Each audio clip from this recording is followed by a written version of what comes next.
Hey guys, welcome to Red's Projects. This episode, I'm going to be looking at my XR6. Last episode I took it to the drags and I didn't really go into detail of what I've done to it, so this episode's just going to be just an introduction to this car. So we start off, it's a ep2 BA XR6 Turbo.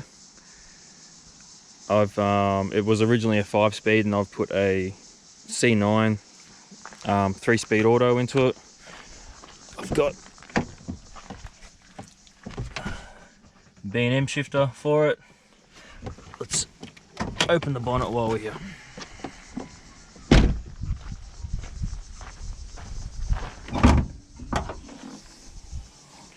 Nothing too crazy under here.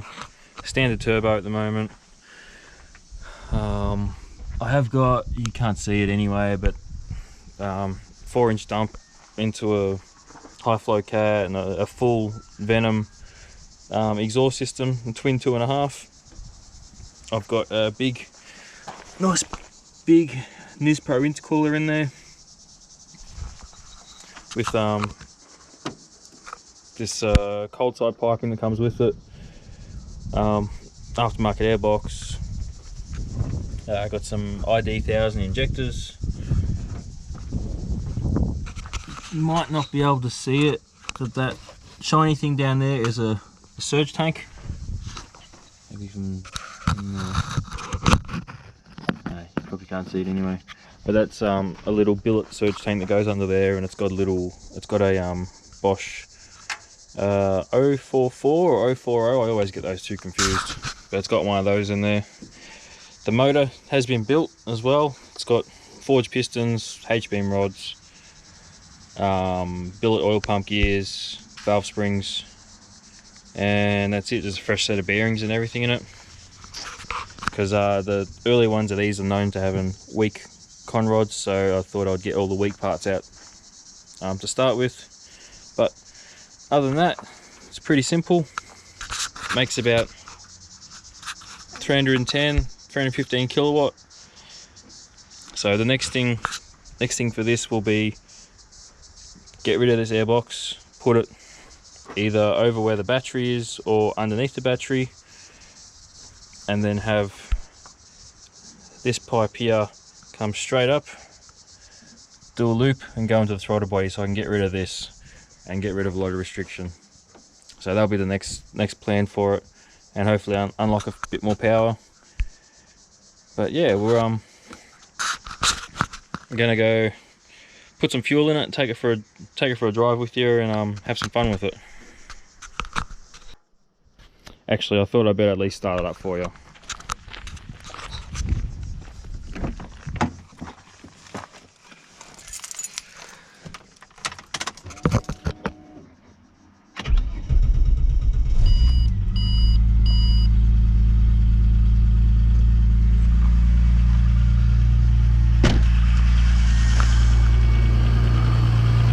There we go, she's alive.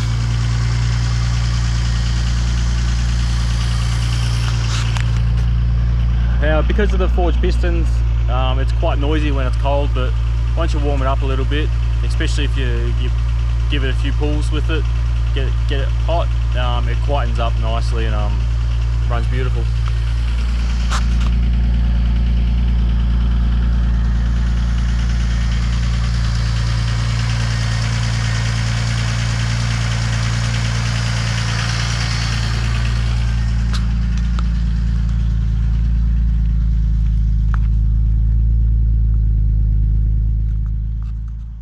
Okay, here's where it gets weird. It's the afternoon now. I already did all these videos in the morning, but somewhere between this camera and my computer, I lost the first 3 or 4 videos. So I just redid the intro, but I've lost me driving from here to the service station, and I took a couple videos at the service station.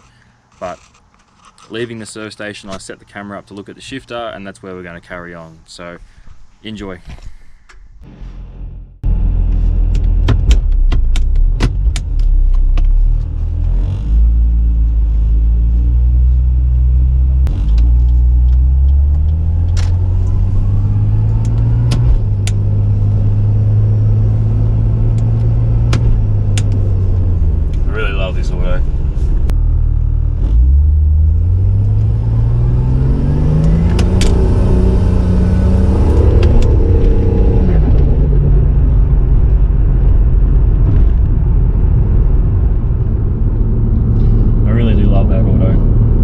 It's got about a 2.5-ish stall in it, which you can stretch a bit further because as you make boost, it makes the stall speed increase. But yeah, I just love how positive the auto is. As soon as you pull it, bang, you're in the next gear. Now I got 346 diff gears in it. So with that, first gear's a bit useless. It'll just spin straight away, and yeah, I would have, thinking about it now, I would have preferred to put a power glide in it.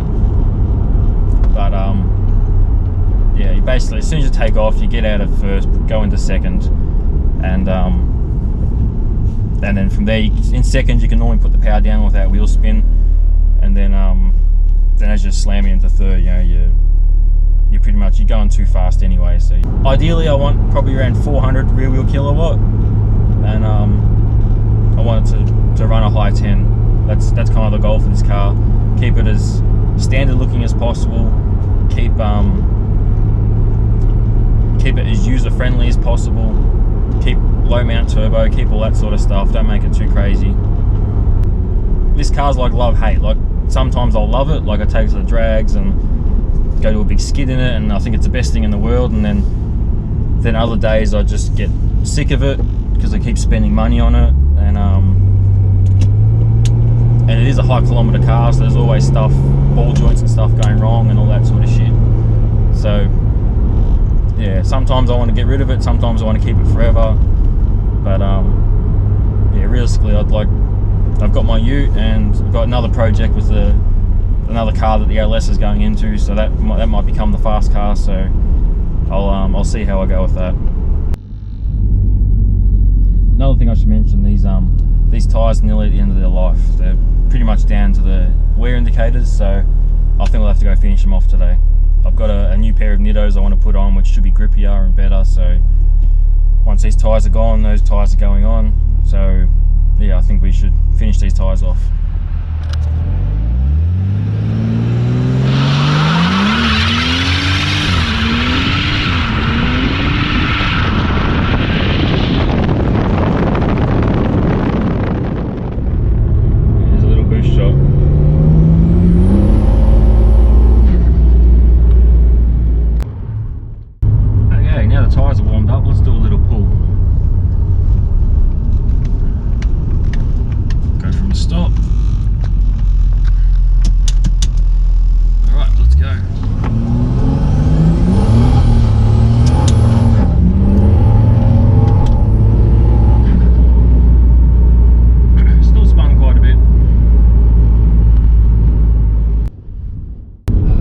Roads are nice and fun as well. You can just leave it in top gear.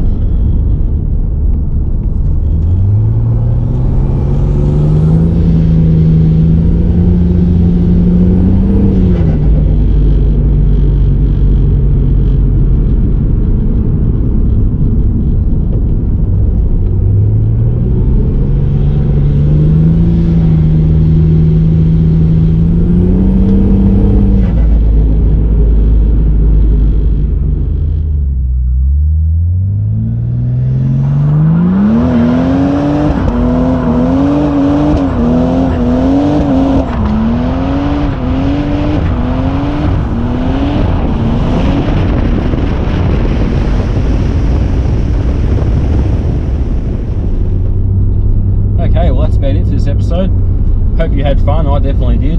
My tyres are pretty much shot now, so I'll swap over to the grippier tyres soonish. Yeah, I hope you like this car, because I'm going to be putting a few more videos out on it. So I'm going to redo the piping, get a bit more power, and then if it still doesn't kind of make the power I want it to, and I get the results I want to, then I'm going to move up to a GTX35. And that should bump me up to that 400 kilowatt mark that I want to get to, and should help me push this big heavy car into the 10s. So plenty to look forward to. I just thought I'd make an introduction video to this car, even though you already seen it racing. So when I took it racing the other day at Heathcote, that was very last minute, and I thought I might as well take the opportunity to record it all. So I gave you that little introduction at the start, but I thought I needed to talk more in detail about the car and kind of tell you everything about it. Yeah, and that's it. So next video, hopefully I'll be now that I'm confident with the TIG and stuff, I'm going to be making up some new piping for it to get rid of that crossover pipe and a few other things, and go back in for a retune and see how much power it makes after that. So thanks for watching, and I'll see you next time.